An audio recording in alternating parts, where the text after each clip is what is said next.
mobility rocks. And shared mobility rocks.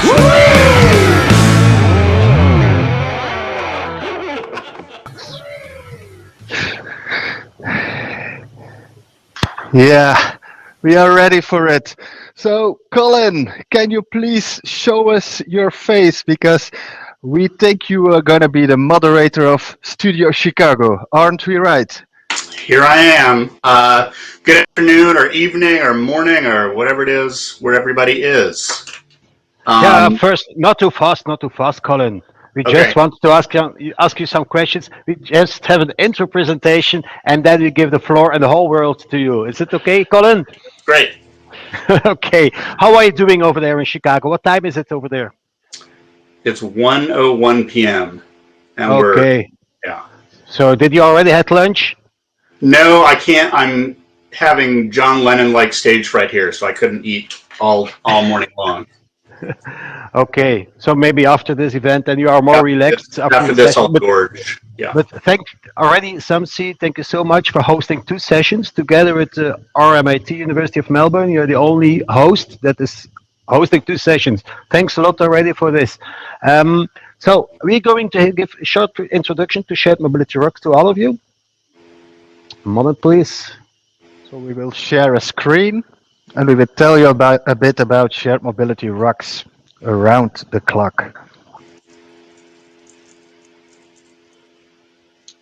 And this is working. Perfect. So we are preparing for our fifth session of today. We had already 4 sessions. We went from Ghent to Brussels to Leeds. Then we went over the sea to Lima, and now we are in Chicago. By the way, I am Jeffrey. This is Angelo. Angelo, Yep. you're working for Taxistop? Yes, I'm working for Taxistop. It's a Flemish NGO who's promoting shared mobility, and also we are creating services like carpooling, a car club in Belgium, car sharing. So what are you doing? What is Autodeal.net doing, Jeffrey? Yeah, in general, we are promoting shared mobility all over the world for everybody because we believe in shared mobility as a way of life. But shared mobility rocks. What is it all about, Angelo? Well, for us, shared mobility is just a mean to make cities and regions more livable and accessible. And we do it by promoting, supporting it, shared mobility, but also, and this is very important for our organizations, by connecting it to other modes of transport, cycling, public transport. And for this COVID version of Shared Mobility Rocks, we had the opportunity to have an event all over the world in every part of the world. Yes, you were mentioning it all over the world. We are so proud to say we have 10 different countries where we have local studios. The 10 studios are spread all over the 6 continents of the world.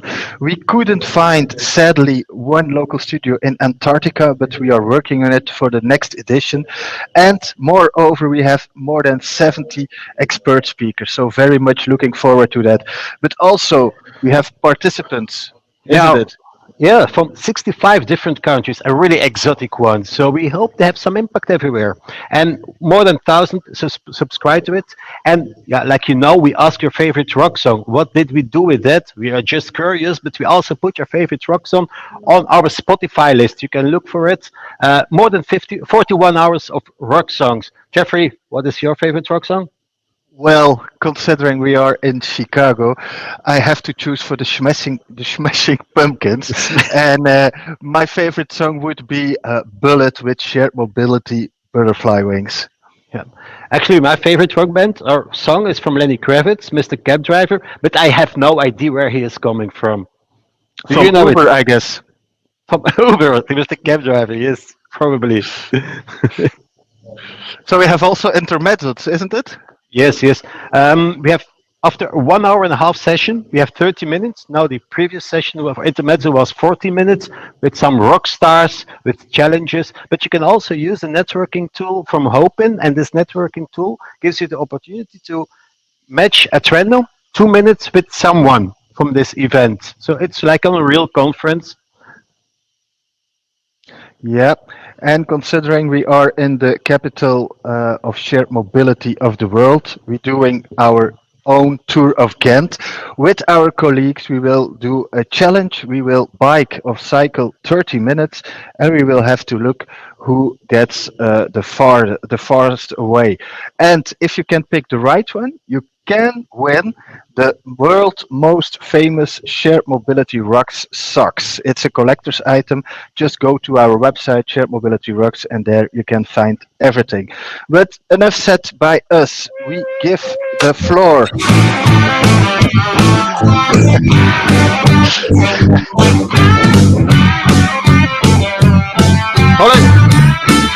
Thank you, Angelo and Shared mobility rocks.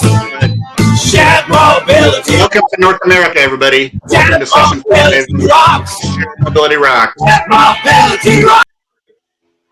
This has been a awesome and bizarre event so far, so we're excited to keep that going.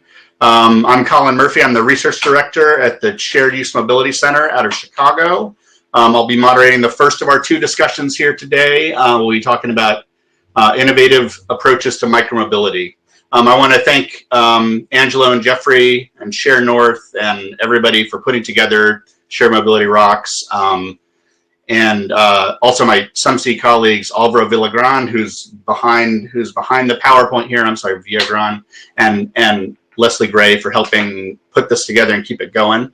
So I want to briefly introduce our panelists. If you guys could just show your faces for a moment in the order that you're going to hear from them. So we're going to be joined today by Karina Ricks from the city of Pittsburgh, Pennsylvania. Stephen Riho from the city of Denver, Colorado.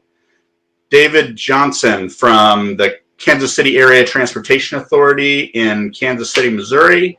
And Chad Balantine from Capital Metro in Austin, Texas, live music capital of the world.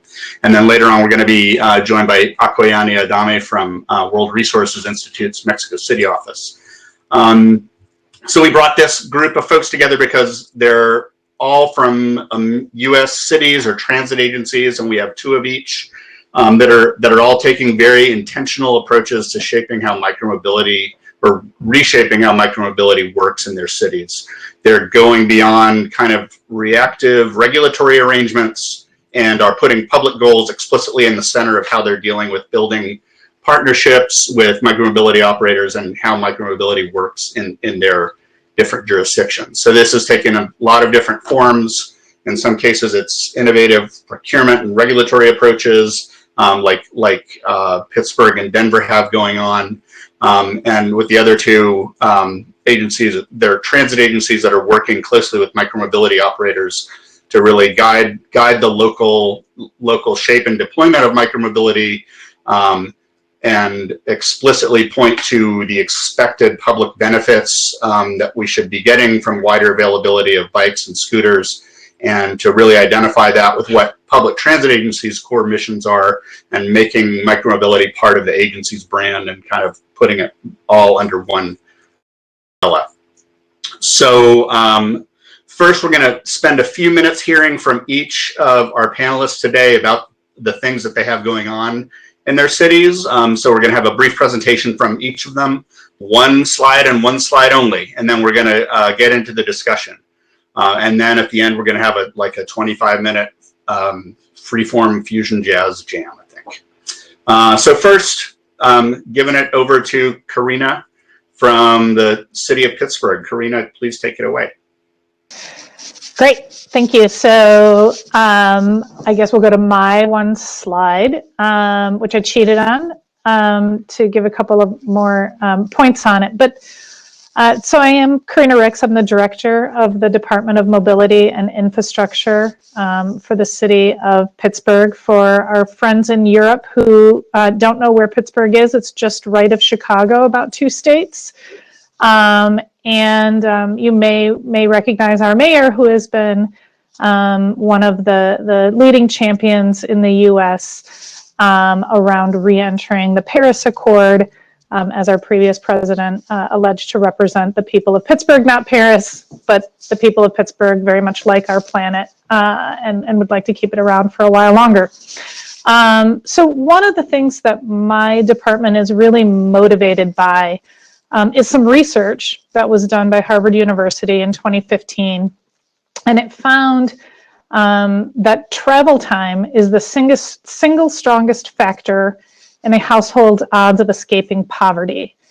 The longer the time that it takes to travel to jobs, goods, and services, the worse that family's chance of moving up the economic ladder. And this is really what underpins the mission and goals of my department, is providing transportation mobility to support economic mobility for the people of our city. So if you click one forward, Alvaro, in terms of mobility, if you go to the first animation, thanks. The city of Pittsburgh right now has a range of different mobility services available to our residents. Transit sits at the center of our system, and we have a robust transit system here. We have a great bike share program that's been in existence, a public bike share program that is in its 6th year here. We have car sharing, we have motor scooter sharing, and we'll soon have electric micromobility sharing here in our city, but they're all separate. You need to be a very savvy consumer. You need to go in and access each one of these on your own. If you go forward, what we're really trying to do, and we did it through an innovative means of, we went to the industry and we said, we don't like it that our residents need to figure out this multimodal system by themselves. We want to make it easy on our residents. We really want to serve these underserved residents who are having difficulty changing their economic status. And we want to be able to provide true multimodal mobility as a service. So we asked the industry to self-organize, to assemble themselves into a single package, to integrate with our bike share and with our transit system. So if you do one more click for me to the next animation, what we've come up with is what we call the Pittsburgh Mobility Collective, or MOVE PGH, which is the letters for our city. And so we're wrapping this all together into a single platform where one can go into one platform, which is the transit app, and be able to buy transit, buy bike share, buy a ride on a scooter, and importantly, chasing that very elusive integrated mobility where you can buy a single trip from point A to point B and integrate it across modes so that we can have fare integration, where for one fare you can take a diversity of different modes, where for one sort of transportation subscription you can have available all of these shared modes. So, you know, this is what we're really working toward in Pittsburgh, and eager to hear more, and I'll leave it at that. Thank you very much, Karina. This is a really cool project. Looking forward to talking more about. Next, we have Stephen Riho from the city of Denver, who will talk about their new micromobility approach. Excellent. Thanks a lot, Colin. So as Colin said, my name is Stephen Riho. I'm a senior city planner with Denver's Department of Transportation and Infrastructure. Shorten that to DOTI. That's what I mean if I reference that later. For those of you from other parts of the world, Denver is Colorado's capital city, and Colorado sits in what we consider the southwest, western part of the country in the south, sort of where plains meet the mountains. We have a high desert climate here. And so with that, if you could,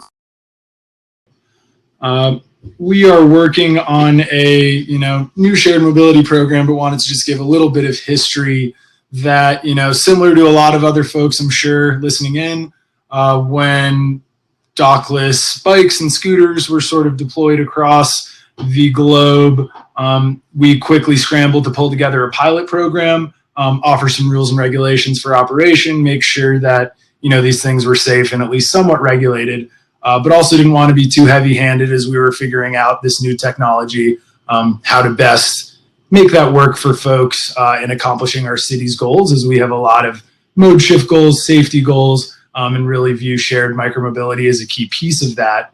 And so with that, throughout our several year pilot, we've had 5 scooter operators with kind of varying fleet caps and 2 bike operators at our peak, only 1 at the moment.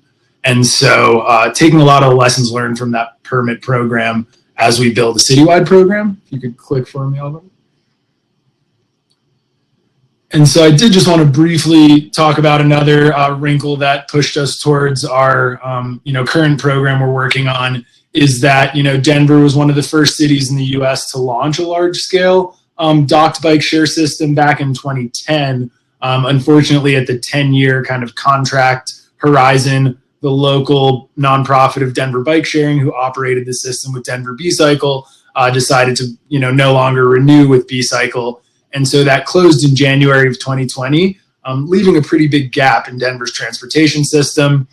There were some critiques that it was a very downtown system, and I think that is fair, but it was still doing, hundreds of thousands of trips, helping folks with those first and final mile connections. And so with the departure of that, really left a big hole of, no longer having shared bikes in Denver's transportation system.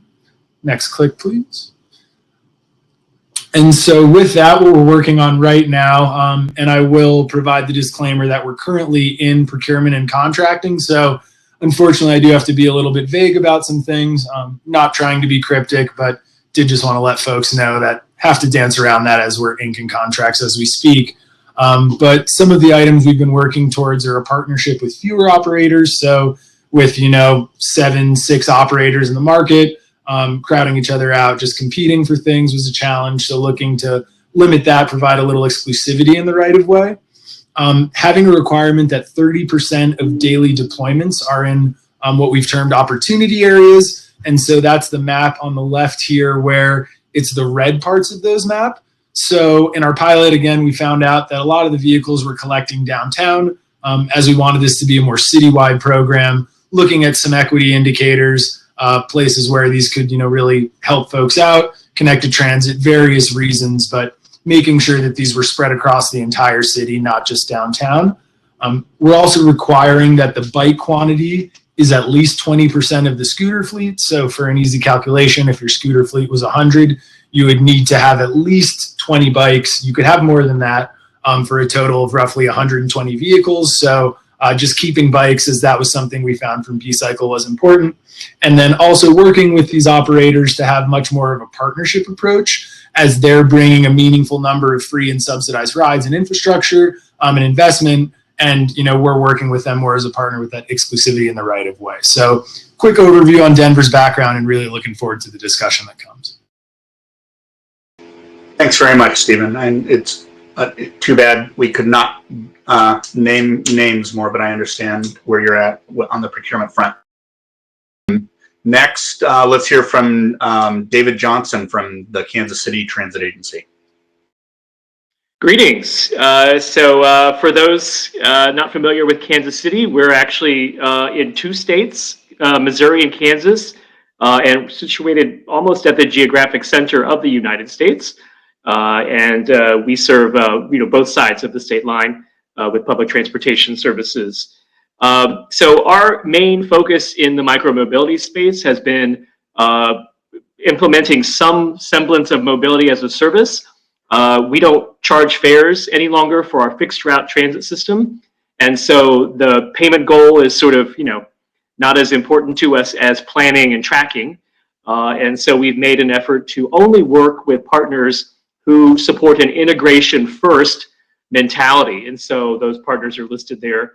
Transit app on the front end, Drop Mobility for micromobility, and Token Transit for payments that may or may not be necessary, and then Transloc for basically microtransit. We've been working with our nonprofit bike share operator for quite a while, and just recently allowed them to adopt our regional transit brand, Ride KC. So now that's part of the mobility ecosystem that we are part of as well. And we've been very happy with how that's worked. Bike share has brought relationships that transit probably couldn't have initially, just because it's such a different mode, and brings some unique opportunities, like with parks and trails that people probably wouldn't think of us normally wanting to be involved in.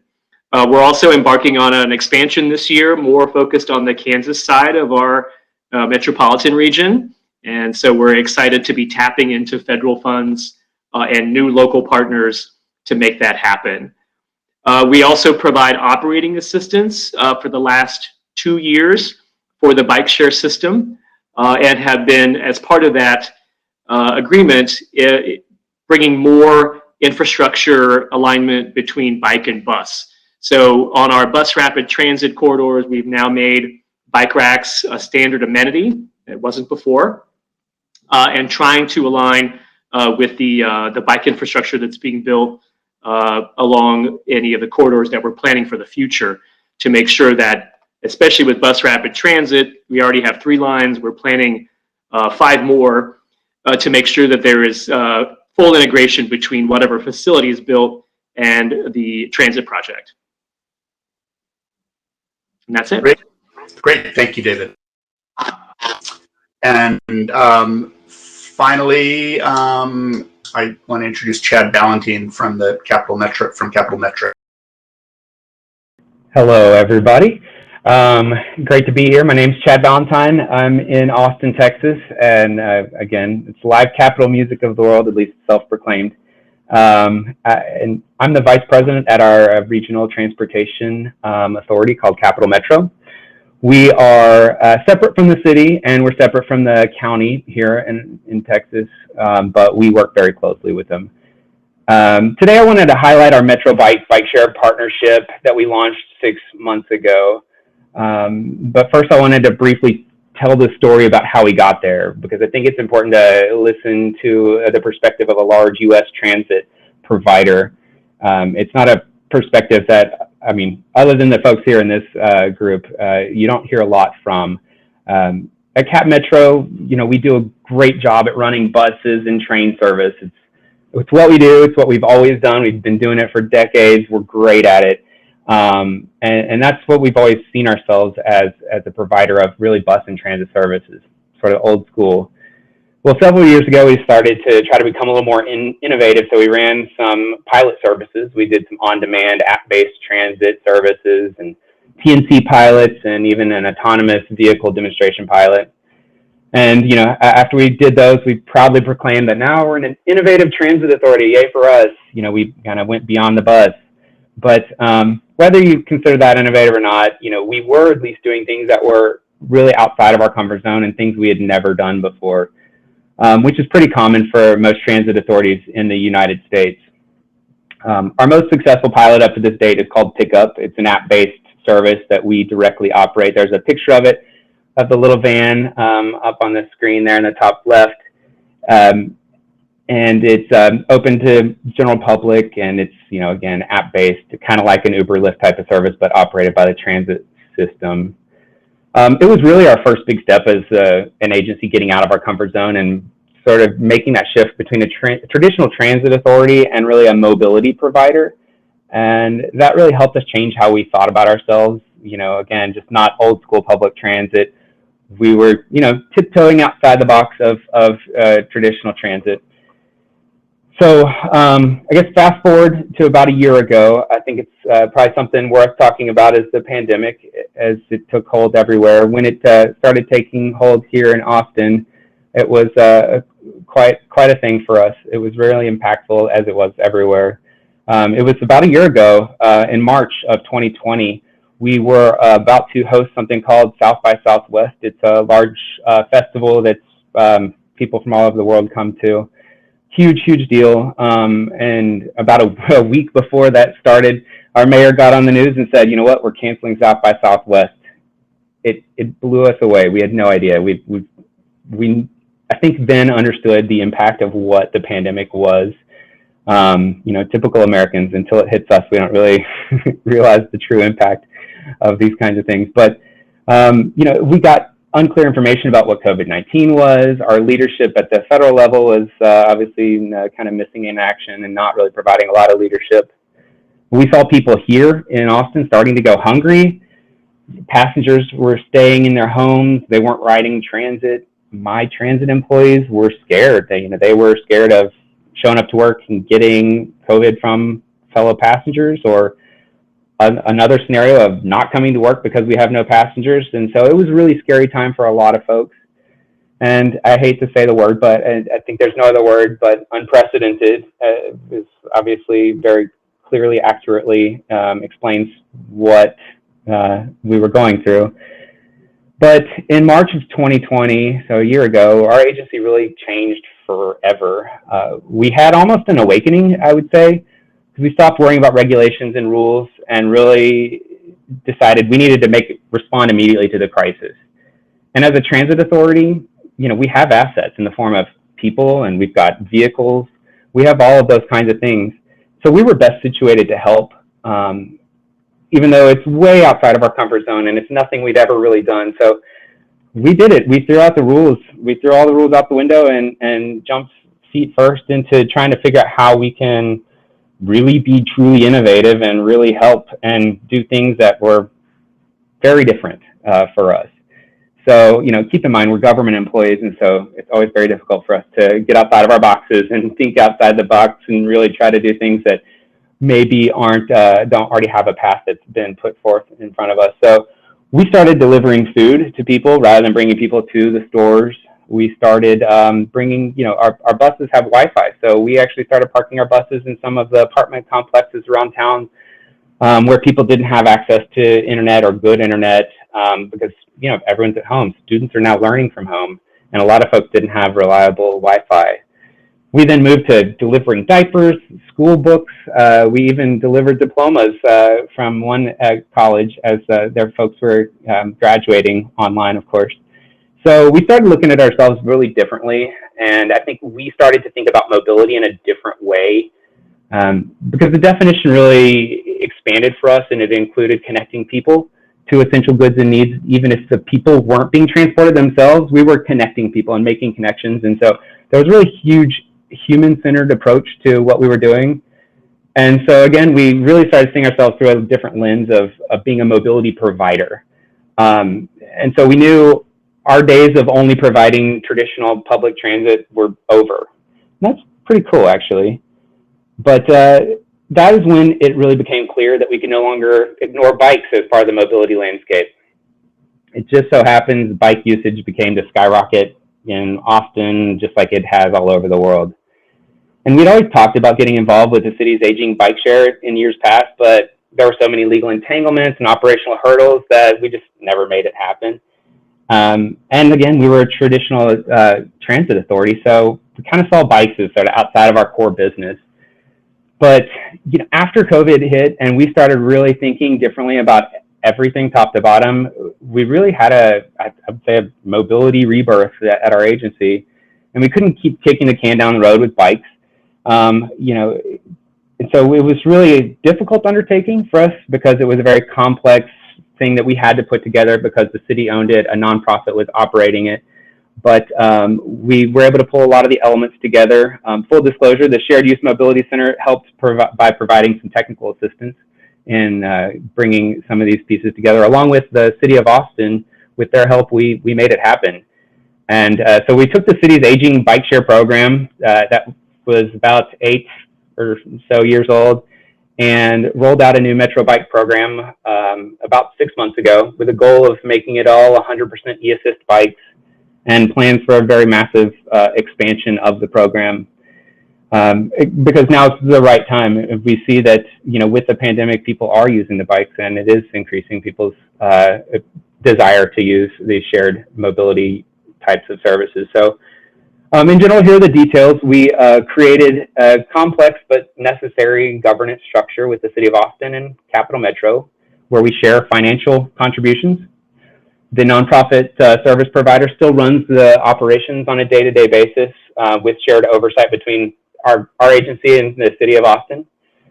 We've also integrated payment for transit and bike as one purchase on our Cap Metro app. So really trying to get down to the road of where you just one transaction, mobility as a service, if you will, but at least, it's not going to different places to get different pieces of transit and trying to bring things together. We integrated the planning to fully include bikes, so you can plan your trip with a bike to a bus, to a train, to one of our micro transit pickup services, really allowing you to use a whole bunch of different things to get to it, but one app to actually bring it all together. And so we're now looking at a widespread expansion of the Metro Bike program. So I guess in conclusion, I just think that it's really important to note that, Cap Metro really came a long way. And really, bringing, taking a serious look at mobility for Austin. I'm not sure how long our pandemic response operations are going to last, but they taught us to be cognizant of the community's mobility needs and really to have us think beyond the bus, think outside the box. And so our partnership with the city is a big deal for providing a long-term solution.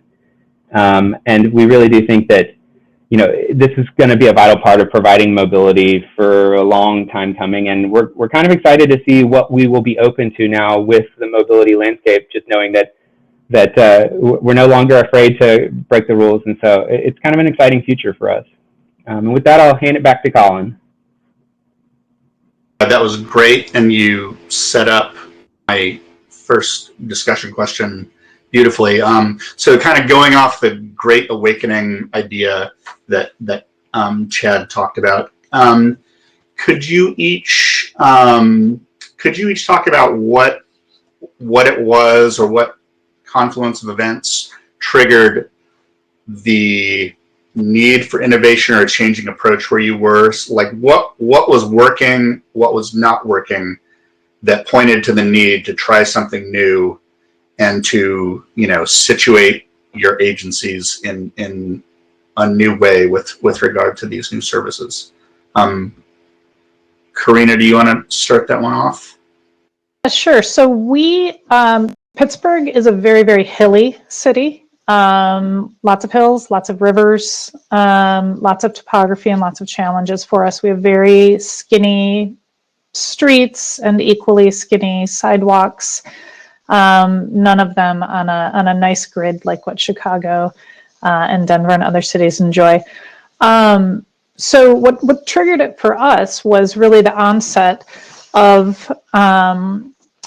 these dockless shared programs. And so, as with other cities across the world, we had a number of proposers coming to our city and ready to drop various devices into our city for use on our city streets. We had no guidelines, we had no rules.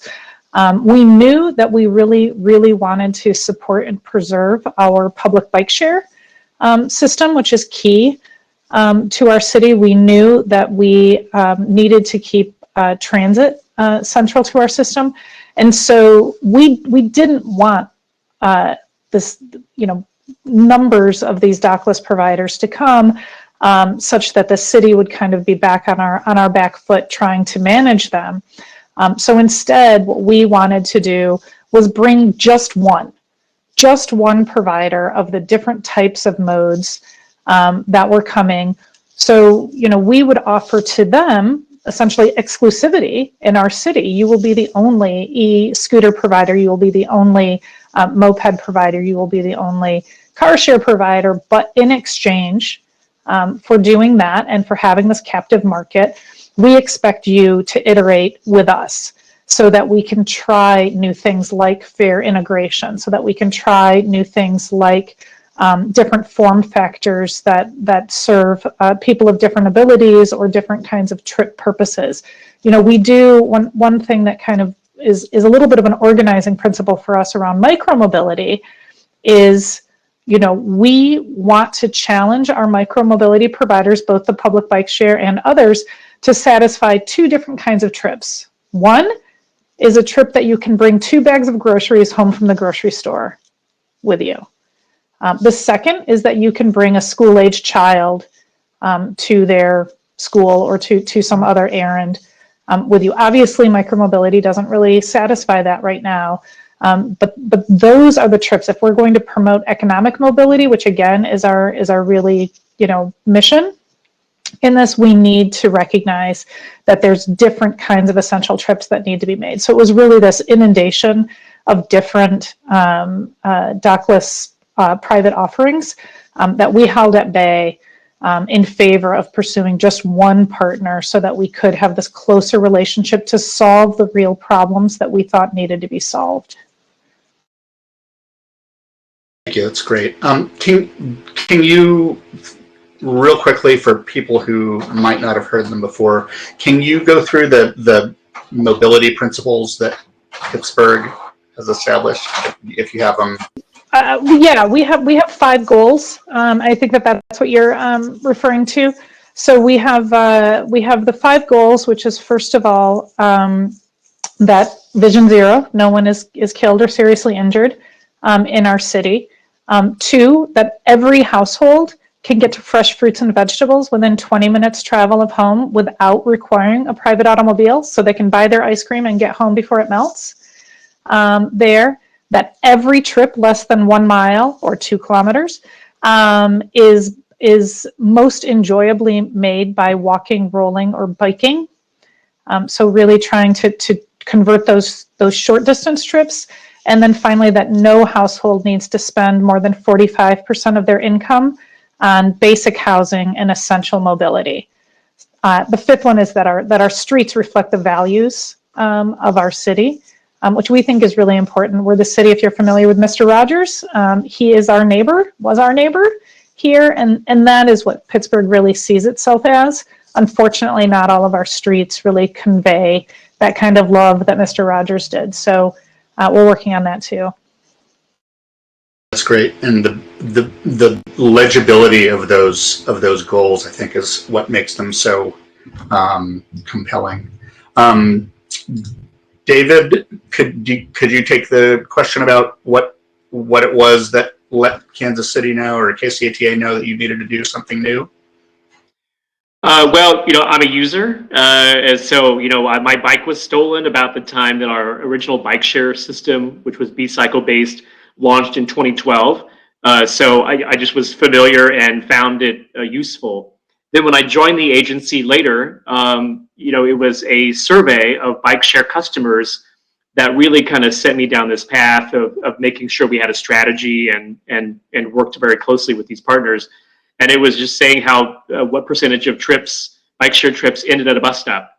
And it was way higher than I think that anybody, even the bike share operator, imagined. And so I saw a partner that would help us with first, last mile, as they say, in this space, and even had a brief Lock2 scooter pilot with the current provider or platform, Drop Mobility, to kind of see where that would go. That's since been suspended, but it was an interesting dynamic to see a Lock2 provider that was friendly to transit, and then the private for-profit, completely dockless operators sort of, running around and doing their own thing as they do. And so we sort of served as a little bit of a microcosm in the scooter space. And I think we're still the only transit agency that allows anyone to bring an electric scooter on board a bus or a streetcar. And so that was an early policy decision we made as well, just trying to be open and as not as prescriptive as some cities or agencies have been. Stephen, how about you? What was the compelling moment to try something new? Yeah, so I think a lot of the items that the other panelists shared, big one for us was similar to what Karina said, of just meeting our citywide goals that I sort of hinted at in my intro of being a Vision Zero city, trying to make our streets as safe as possible. And I think another big piece of it that's driven a lot of our innovation in mobility and transportation is that we have mode shift goals to pretty significantly reduce the number of folks driving alone. Denver kind of teeters in the high 60s, low 70s, and our mayor set a goal to get to 50%. So one of those, mandates really is start thinking about how do we give people as many options as possible. So with wanting to create more options, I think a big piece for us to rethink this was, again, as I mentioned, we had a very downtown focused program. I think it was great for the people who, maybe take a train into work, use bike share, scooter share to zip around for lunch or meetings, things like that, can hop on a train back. But that in the, immediately outside of downtown urban core, there was a little bit of shared mobility opportunity. As you move beyond that, these were really non-existent unless somebody, took a long ride from the core to one of those more suburban neighborhoods. And so, one use case, for example, is just thinking that if bike and scooter share is such a great option for downtown first and final mile, why not provide that as an opportunity to folks in the less densely populated parts of the city? One example of many, but just trying to have a more citywide program that candidly is more equitably distributed as well, hits all the neighborhoods so that anyone who lives in Denver can take part in this. I'd say the last bit that I also teased, so I can be brief, is really trying to provide as much value for Denverites. We saw that in the market with 7 operators really competing, shouldering and elbowing each other out, that while there was this great new mode people were using and there was some benefit to it, we maybe weren't seeing the full return that we think we could if we had a more organized system, citywide, offering people like free and subsidized rides, things like that. So I'd say those 3 items are the real reasons that brought us to say, hey, let's view this as a partnership and let's provide semi-exclusive access to the right of way for these operators to run their business in. So I think it's interesting that several of you have already sort of talked about or touched on the fact that you're recognizing a continued role for docked bike share, even in the face of dockless technologies being more widely available, and especially from scooters. But can you talk about how you see these, docked and dockless, both scooters and bikes, fitting together? How do they complement each other? What are the different roles for these? And then, and also, I guess, how do e-bikes fit into that? Karina, do you want to take that one? Sure. Well, as I think some of the people in the comments have noted, and newspaper articles and everything else, e-bikes are a game changer. E-bikes, I moved to Pittsburgh from Washington, D.C. These hills are real. It's no joke. And so my first purchase was an e-bike, and I feel like a superhero. So, really our bike share program, which I saw that David White, the head of our bike share program, is here at the conference. We are also converting to an e-bike system, as others have. Really tremendous. It will really, really broaden the utilization by more people. We think it's really, it's amazing. So that's the first thing. The dock and dockless, I think they compete to some extent, but they also complement, right? I mean, the game is bigger than any one of these options. We are all up against the private automobile in the United States. That is what we're trying to provide alternatives to.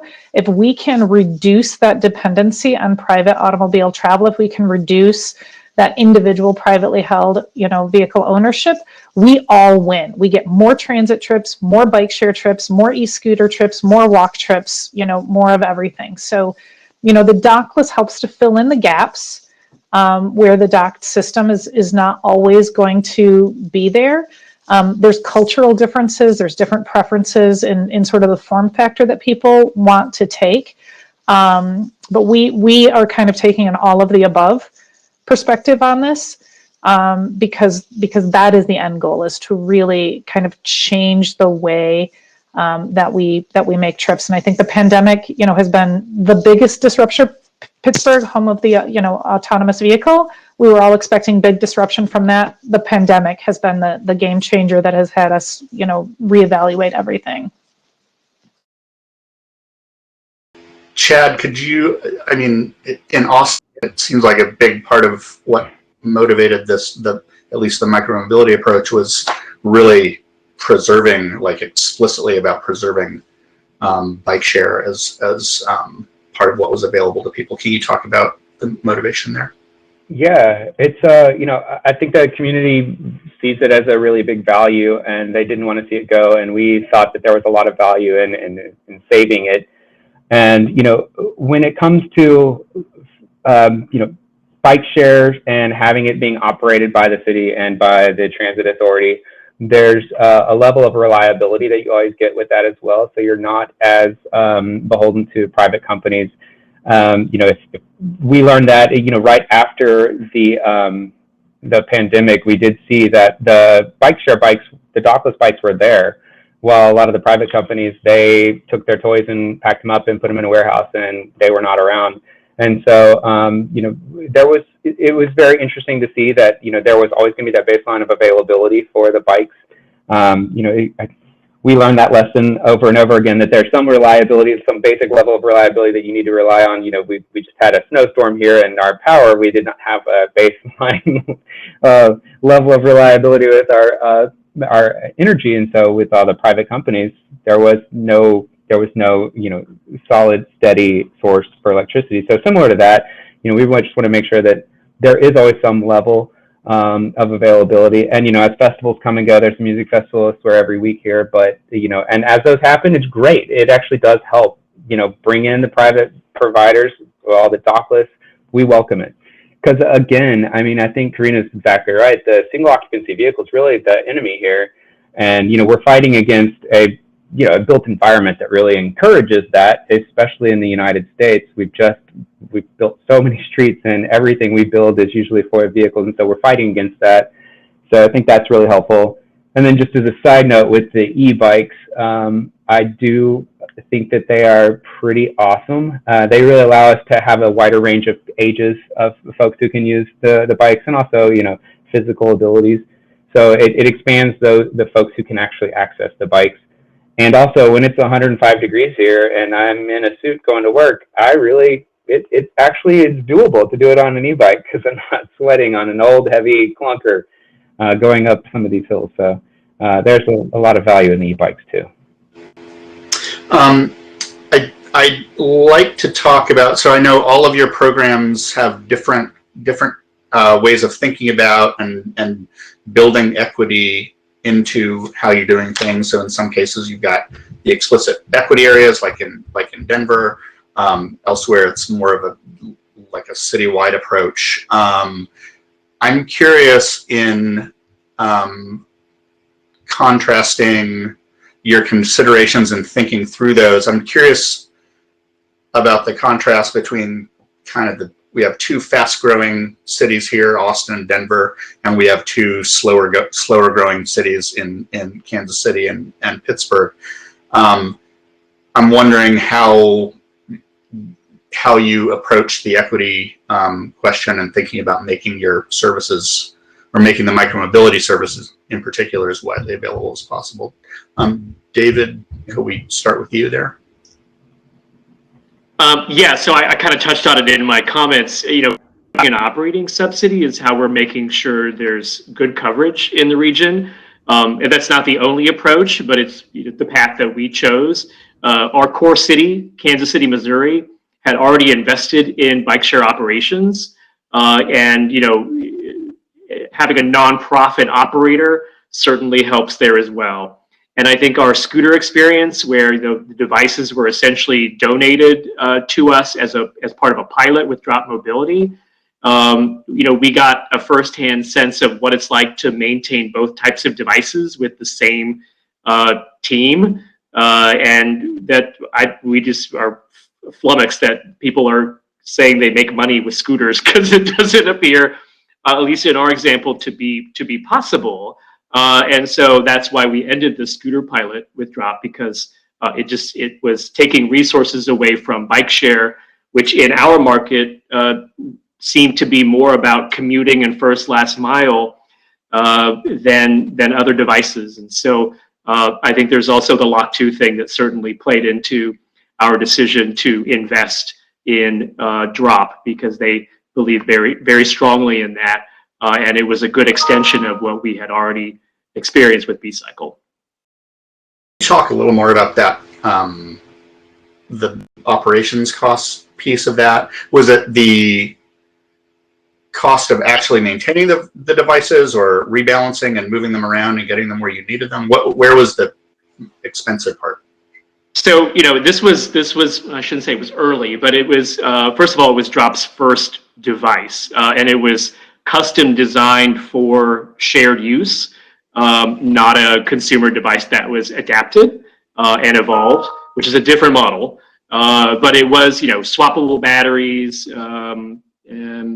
but it was also a small fleet of 100 devices. So, there was no scale, but our bike share fleet's only 250. So we figured if we can't make 100 scooters work, than 250 bikes. Well, anyway, long story short, small fleet, and so and mixed. And I don't think there are many markets where the people who literally do the balancing and maintenance are shared between device types. I'm not an expert in that space, but that was sort of, I think, something that was unique to our pilot there. Literally the same team doing all of that work, and so there was sort of a general agreement that if it wasn't going to add to the financial stability of the nonprofit, which it didn't, that it probably wasn't sort of in line with their broader goals about equity, exercise, active mobility, and then integration with transit. Really interesting to hear this, because so much of this happens behind closed doors and is unfoyable, and learning about the finance of these businesses. Happy to be foyed. That's great. You heard it here, for folks. Stephen, one of the things that I think is really interesting about Denver's approach is that you all started from a recognition of the value to private operators of access to the curb and access to the public right-of-way, and that was sort of fundamental. And this was also part of Pittsburgh's approach. Was you said we may not know the dollar value of this, but we know it is valuable, and if you would like access to it, let's make a deal. So we've seen that applied in other areas as well, like green infrastructure and thinking about sewers and water and so forth. But I don't feel like we've seen too many applications of that in the urban transportation world. It's been a while since I kind of checked in with you about this, but how are you going about thinking about that value, and how is that progressing as you move further into actually getting vehicles on the ground? Yeah, no, it's a great question. I appreciate you asking it, because it was exactly that. As we were operating this program, I think whether it's imposter syndrome or just not knowing your worth, we all think, we're operating these programs, let's try and provide value to our residents, but maybe it's not our place to be too involved otherwise. And then, as we were tracking the trips, which I think it's implied in all of us, having good data sharing agreements is a key piece of understanding the programs. But that as we were looking at those numbers, significant number of trips, you start to pencil out what that, profit could be. And you realize, wow, there are companies making significant profits off of the right of way. How can we partner to make sure that the benefit isn't, extracted from Denver's residents just for the operators, but rather it's a little more mutually beneficial, because it's probably worth calling, any of us who have worked in the space, you see the companies come and go. And so how do you find relationships that are as possible, knowing that if one of your operators is to go under, it really leaves you both at a disadvantage. So I think that was a key piece of it. But, candidly, I think what Colin's alluding to is as we put out our RFQ kind of formal procurement process, I think there was a moment where my colleagues and I sat back and said, well, this is the test. If people, send in proposals, then there's value here and our hypothesis works. And if we just get crickets, maybe we were totally wrong there, and received a number of proposals from industry offering quite a bit. So I think it was one of these where, again, don't underestimate the value of your right of way, and then find that mutual benefit where you can say, operator, what is it that you want? The best thing we could offer, because we didn't have funding for subsidy, was really a semi-exclusive use of the right of way.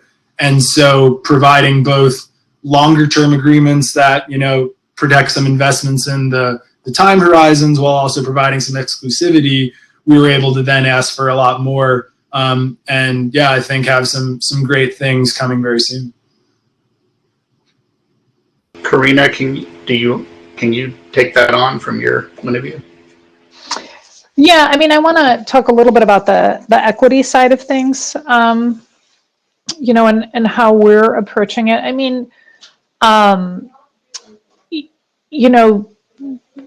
We too are looking at, distributing it across the city, and really trying to make sure that that device availability is there. But, you know, two other things I think are really important to achieving that goal as well. You know, one is having safe facilities for their use.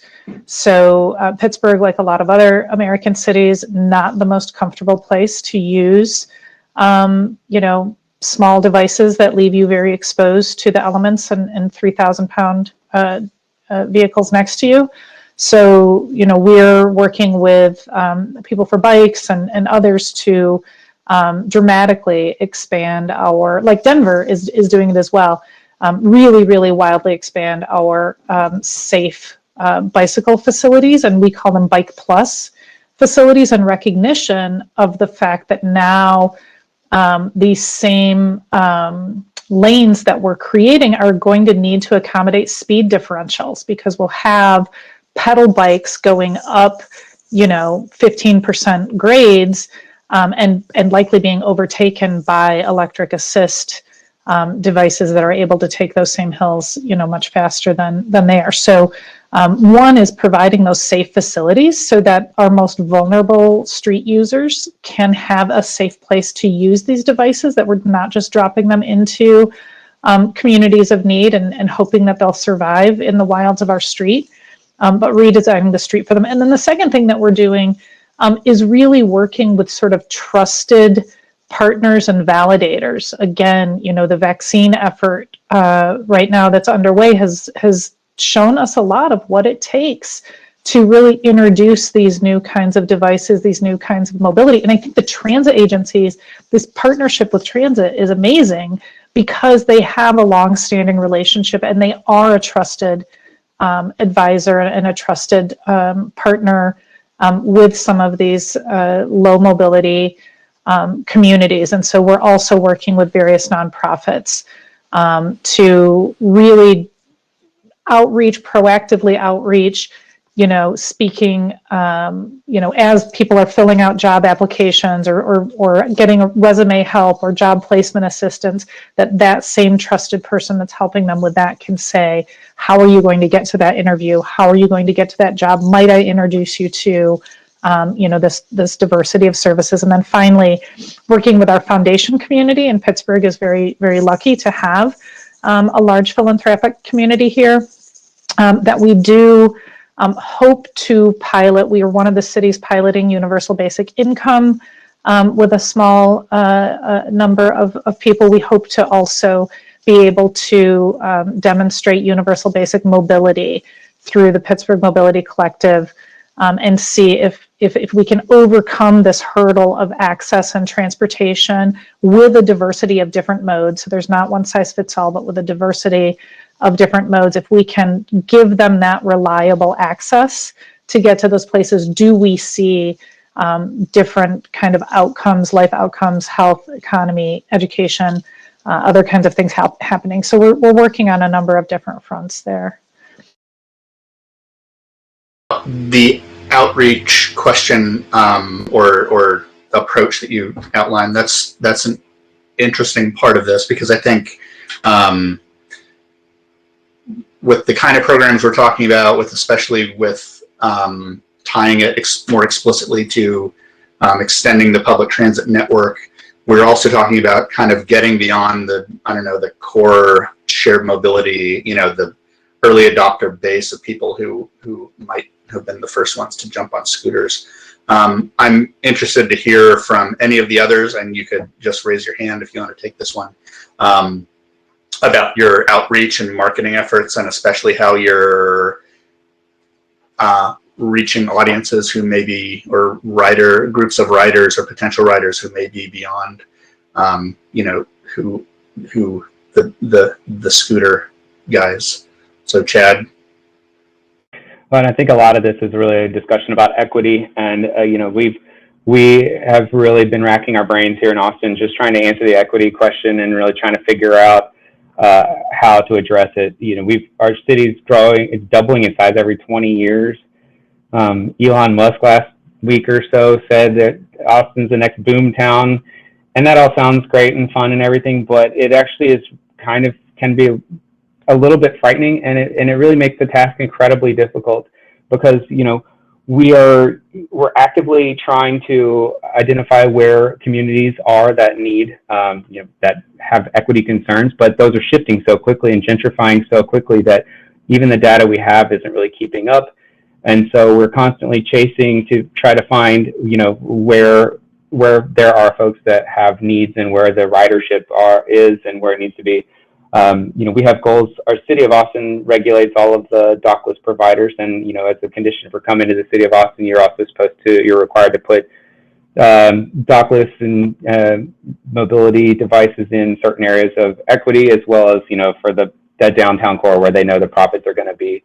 But that keeps changing, and it's just a constantly moving target. As things are moving so fast, it's really difficult for us. The one good thing is that the city does require that all of the dockless providers provide data of where the trips are, anonymized a little bit, but and so I can put it in the chat box, but you can search for every trip that's been made in Austin, at least since April of 2018.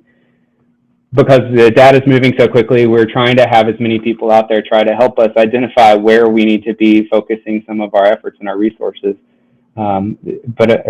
Problems of a fast-growing city are really kind of scary, because I do think that there's a higher chance that we're leaving people behind because we don't have the traditional neighborhoods that we're aware of that we can just go to. They're moving all the time.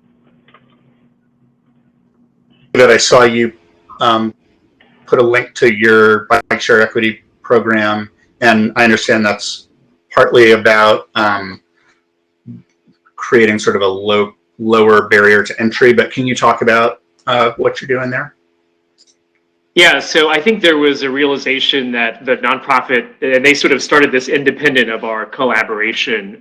We actually ended up talking to the same social service organizations independently. And so when we forged our collaboration shortly after that, it was like, oh, you're already working with Hope Faith Ministries on the homeless population. That's great. So, you know, there were some obvious places to go to find populations that may not understand or have ready access to the tools to use bike share. Of course, the difference between bike share and transit is there's a physical thing that can move and go away. And so you need to have some connection to the person. That's not the case, obviously, with transit. Most of our transactions are anonymous. And so it's a very different operating model. But, you know, that was also an extension of that program. When we were still charging fares, we were able to leverage our existing outdated fare collection technology and what B-Cycle was offering at the time, and do a very quick shared pass pilot that leveraged, again, you know, like a magnetic stripe and then the tap thing on the B-Cycle kiosks. And so that wasn't really well taken up. The take up on that was pretty low. But then we soon after that started suspending fares for various groups, and then went zero fare entirely a year ago. So the bus component of that became just as simple as boarding. But on bike share, we also suspended fares for that system during the pandemic, I think for about 3 months, and continue to offer you know, no fees, no usage fees for first line workers, essential workers. And so there's more work to do here for that, but we think that program has a good base of support, and we need to probably be adding more social service agencies so we can reach a broader group of populations than we are today. It's a challenge. Stephen, did I see you raise your hand briefly? Yeah, I can add a quick answer here because it's brief, but I'd say really one of the biggest things I'm excited about in our new program is it being truly citywide. And I know that seems obvious on the surface, but when you walk out of your door and you see a vehicle available, you know that you can use it, as opposed to if that's not the case and you just see them in other neighborhoods or other parts of the city, then it's not, you know, within your universe of things you'll take trips on. So while basic, to have a truly citywide program is something I'm really excited about. As also these vehicles can be pretty great marketing when they start to show up places. It sparks conversation, usually gets people's attention who maybe you didn't have already. With that, we do have some, I think, good ways of both targeting folks who maybe weren't users, and also letting people know about the offerings that we'll be rolling out with our equity programs. But we have sort of left a lot of that on pause while we've been in procurement, as to not get out in front of it. But yeah, I think some things such as station siting and other efforts definitely have some plans for communicating with local organizations that represent the community, and having some direct conversations with folks about how we can set up the system that works best for them as well. We have less than 10 minutes left for this group before we go to the discussion with Akoyani. So I wanted to talk about, or hear from each of you, kind of about the next frontier, and especially about your moves towards, once assuming there are fairs again in all of our cities, moving towards tighter information and fare integration between across modes, and especially between transit and micromobility. What do your passes or subscription plans look like? What are the different ways you're thinking about this? And then also, I'm curious, as we bring cash users or people using coins and dollar bills to get on buses and trains, and handing out transfers that could be used for bike share or scooters. How does the chain of custody, or thinking about knowing who's riding, or kind of keeping responsibility for vehicles, how does that work in a more fair integrated world? Karina, would you like to start? I think the fare integration is the holy grail that we're working on addressing. I think we'll start, as I said, with basically just with this pilot of providing a subset of users with this basket of mobility goods that they can use, so that we don't need to worry about parsing those fares between the different providers. We'll just provide that subsidy in order to accommodate as if each one of those services were purchased separately. But to the user, it will appear to be just one single thing. So we'll start with that as an initial case, and then our uniform platform, which I know is shared by many of the other cities, is the transit app. So that's where all of these services are going into. We still need to work, for example, with Zipcar to get them more closely integrated into that app, but the other users are there. And so we'll be, working with Masabi and some of the other fare payment developers to figure out that allocation of resources on the back end, so that the user doesn't need to do that. Right now, the user needs to do that, and that's what we're trying to get away from. So we'll be starting just looking at it with a pilot and with a demonstration that mimics that without actually doing that in the beginning. The second thing that we're really excited about is really, why I've mentioned this before, is really trying to push that form factor of the micromobility devices. So how do we get cargo bikes, as has been mentioned in the chat, into that fleet? How do we get tricycles, going beyond sort of the device library, which we'll work on doing as well.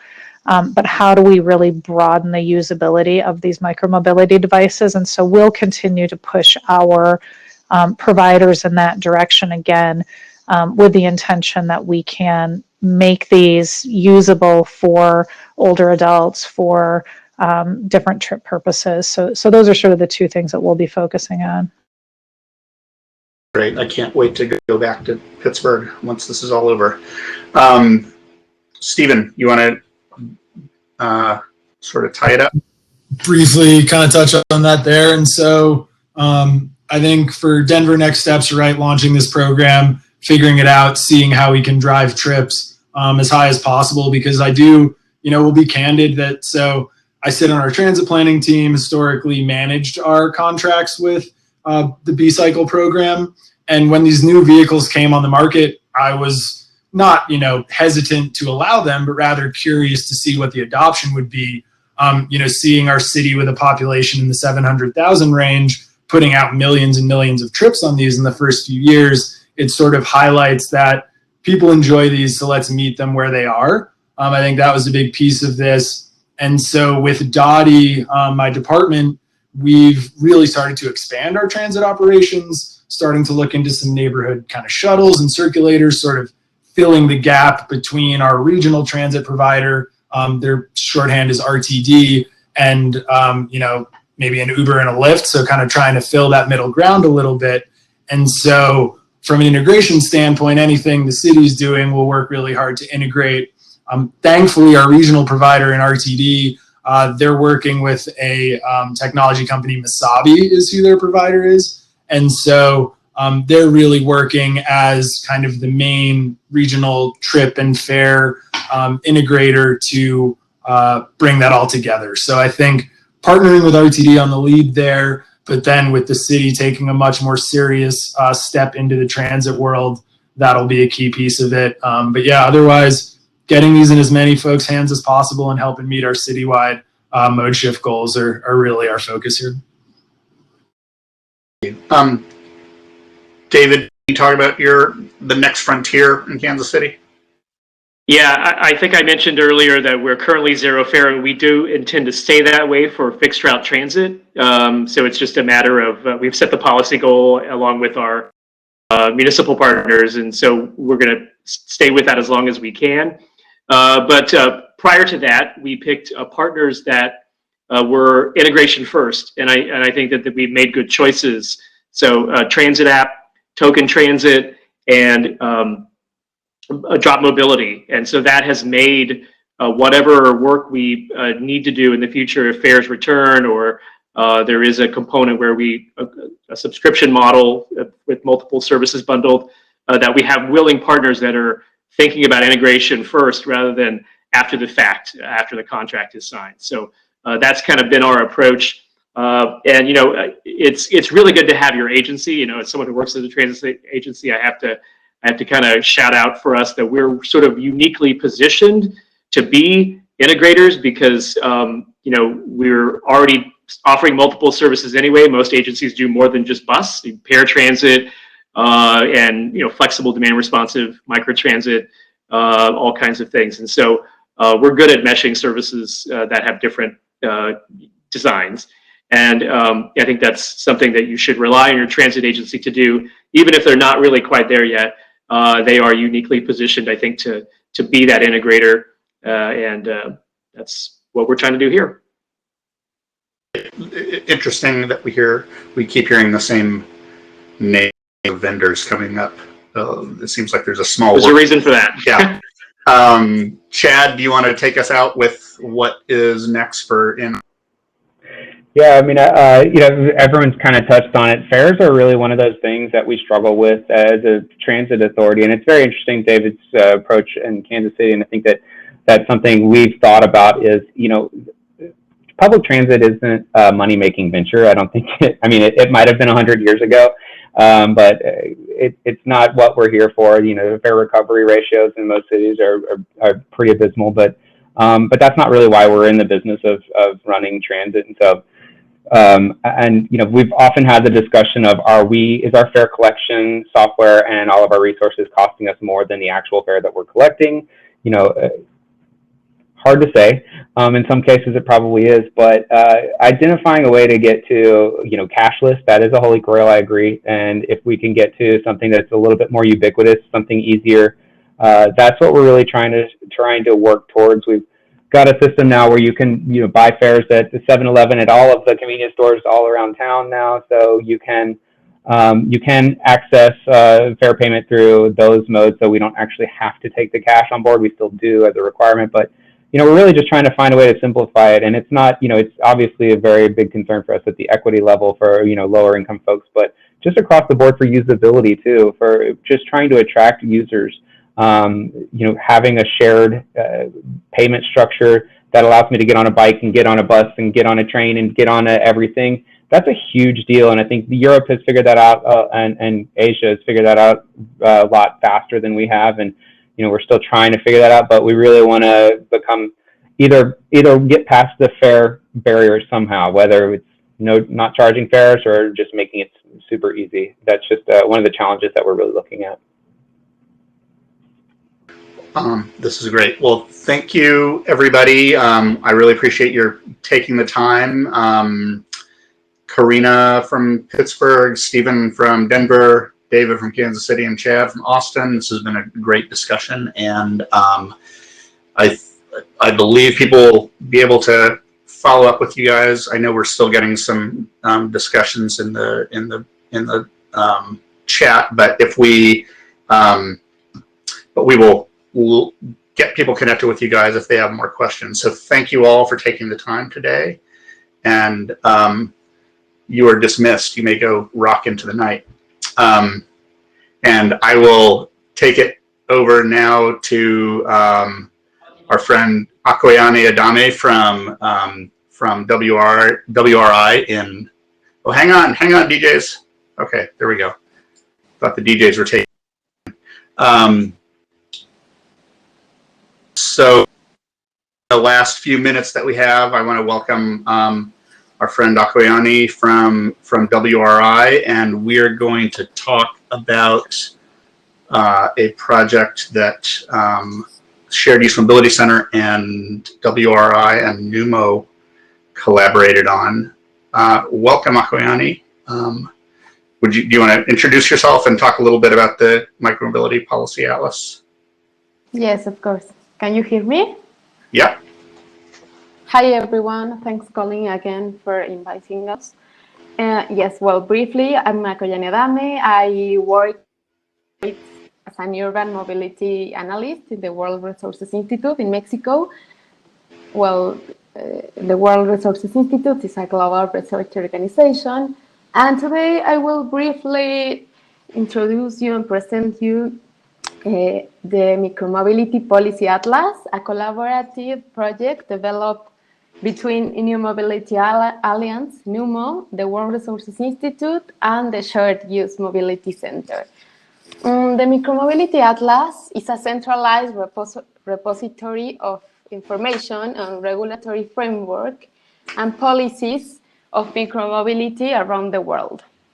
The objective of the project was to identify regulatory tendencies, to understand how cities are responding, and to help decision makers in cities on how effectively leverage these solutions to reach their goals, their particular goals about micromobility. So I will talk you about the process, the methodology we use.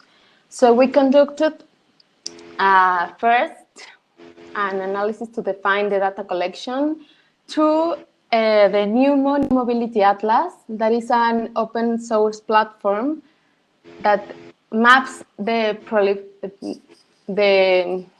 all the proliferation of shared micromobility companies around the world.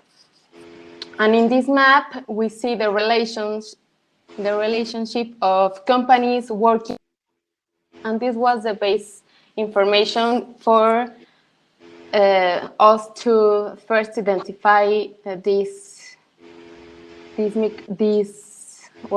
scenario. Then we defined the variables we want to analyze in the regulatory policies.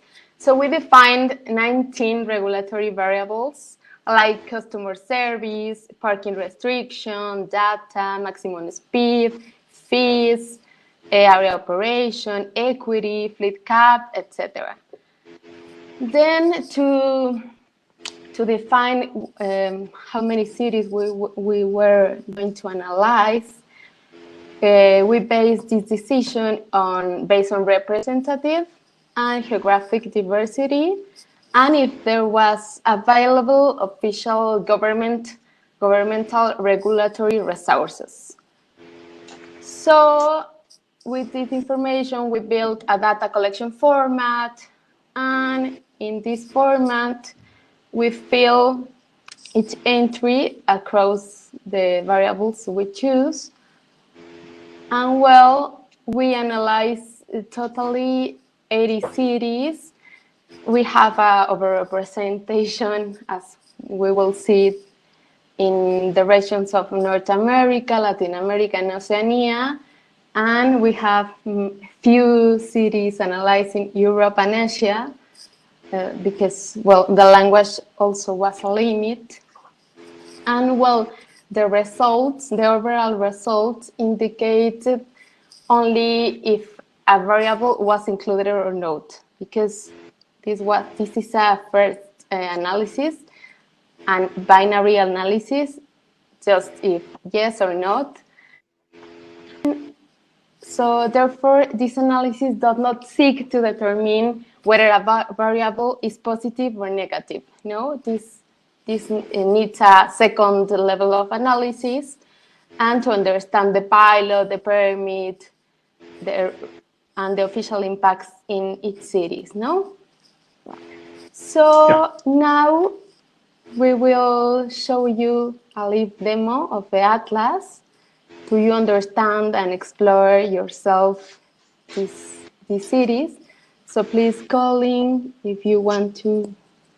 Okay, I'll get into it. Please. So this is, as Akariani was saying, this was a collaboration between Shared Usability Center, NUMO, and WRI.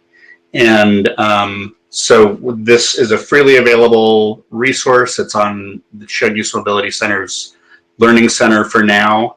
At present, it's not linked to the NUMO Micromobility Atlas explicitly. That's something we're working on for the future, as a real actual backend integration there where you can click between the two. So for now, this is sort of the repository for the policies that we collected and hope to continue to collect around micromobility in the process that Akuyani was describing before. So we've got a couple of different ways of getting to where you're interested. So first, I'm just going to type a name into a place name into the search box on the map, and it zooms me into Paris. We have got a policy here, so I'm going to click on that. Actually, there's a pair of them. There's one for scooters. There's one for bikes. And clicking on that, that'll take us to the policy for Paris. That takes a second here. And just going through it, so these are the sort of the big areas that we divided the policy approaches into, and we, as much as possible, tried to collect the same information for each one of these, each one of the policies. But given that we were looking at policies in a variety of different, regulatory and legal formats, there was things were not always available or consistent across cities or countries. So we tried to standardize things and make them comparable as much as possible. So the ones we're looking at today are kind of more robust examples where most of the information was available in the policy. So the big areas that we're looking at are operating regulations and restrictions, vehicles, fleets, and fares, and so requirements on the vehicles, fleet caps, both in total and per provider, fee structures, if there's information on that. We collected information on the government and equity aspect of the policies, both the requirements that some governments put on themselves to provide additional infrastructure or to do things that make micromobility more accessible, as well as the equity requirements or other requirements that are put onto providers. And then finally, we've got information about communications, data standards, if they have them. So this area about the API, if a jurisdiction requires MDS or GBFS or any of the other emerging standards, that would be that would go here, and then we, where possible, link to the data reporting websites. And then finally, at the bottom of each one of these, we have a link to the original regulation in its original language. So this is all English language. It's all, but we link back to the original policy that this information is derived from. Next, we will take a look at a Latin American example. So in this case, I'm just going to sort of zoom in on the map.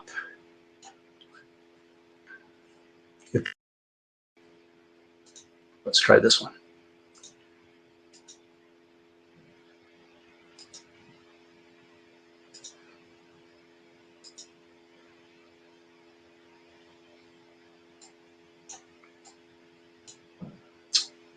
Okay, this is taking a long time, so pretend I just zoomed in on the map to the middle of Mexico, and just outside Guadalajara is the city of Zapopan, Mexico.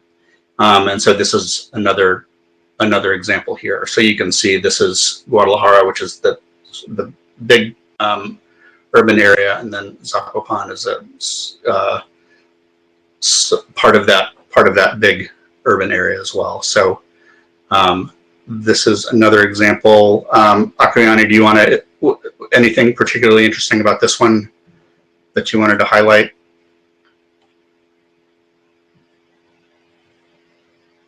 Oh, okay. Sorry. My No problem. Okay. And then finally, we're sort of getting to where we need to close up here. We do have it set up so that you can sort of drill down by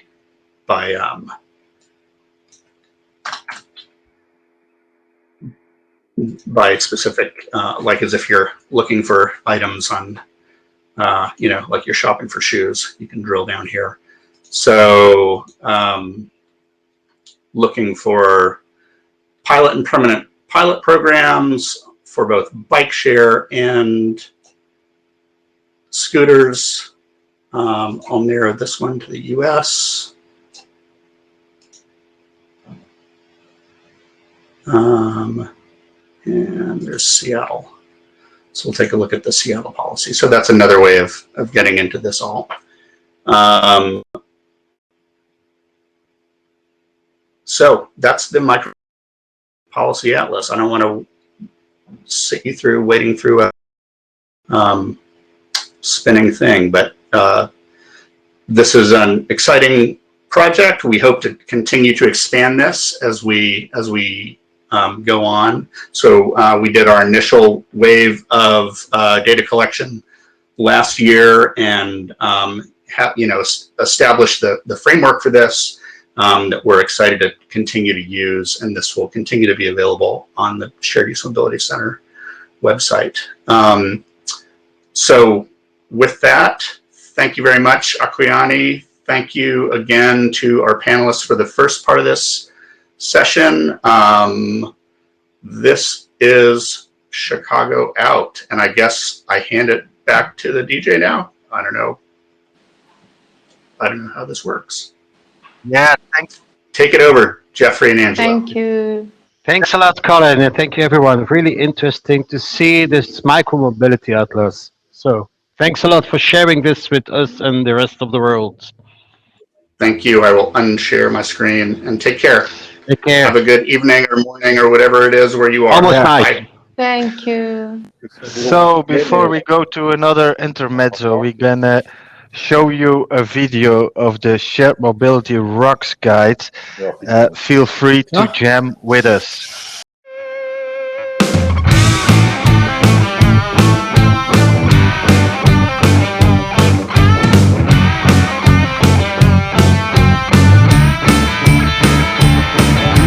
Shared mobility rocks.